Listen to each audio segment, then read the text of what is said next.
This is the now disused train shelter at Cowichan Station on Vancouver Island. But what does it have to do with Napoleon Bonaparte? The connection requires accepting a particular person's story. She's listed as Stephanie Hortense Marie Mathilde Elizabeth Amelia Bonaparte Jewel, and she lived her latter years purporting to be Napoleon's niece. Her husband was Benjamin St. John Baptist Jewel, who was something of an equal in the eccentricity department.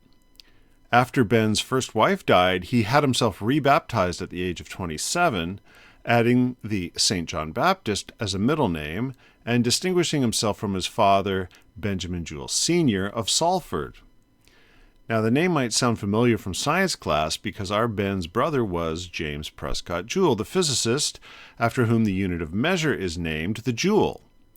If you know something of the Jewels of Salford, then you'll know they once owned the largest brewery in the region, that they were well off, and that the boys had plenty of opportunity to pursue their interests.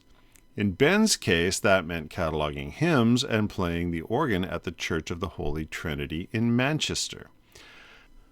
Ben's grandfather, William Jewell, was the one who had started their urban Salford brewery, and around that same time, William's brother, Francis, had done the same some 40 miles south in the countryside on the River Trent. And it's this latter, separate brewery at Stone, Staffordshire, that was the more successful, with Jewell's Stone Ale becoming one of the most popular beers in all Britain. Francis Jewell of Stone died in 1837. Meanwhile, his son John was successful in both the ale business and in procreation, having 15 children with 3 different wives. The youngest of these children was Alfred James Jewell, born 1850. Alfred had come to Manitoba as a young man to try his hand at homesteading. In 1888, he gave all that up, married his half-sister's widowed daughter, in other words, his niece, and moved to a place about as far away as they could get, Victoria, British Columbia. In Victoria, Alfred Jewell took the civil service exam and began working for Her Majesty's Customs at what is now called the Malahide Building.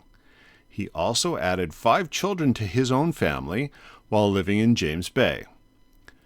Alfred's eldest, Susan, went on to marry an English immigrant called Ralph Sheldon Williams. As a side note, the Sheldon Williams family made something of an impact in Canada. For example, a school in Saskatchewan is named after Ralph's sister Catherine, and a number of his brother Inglis's paintings are found in the National Portrait Gallery.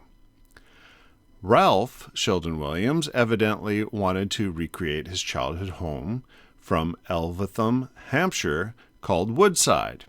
He and wife Susan bought farmland at Cowichan Station, named it Woodside, and lived there between 1911 and 1920.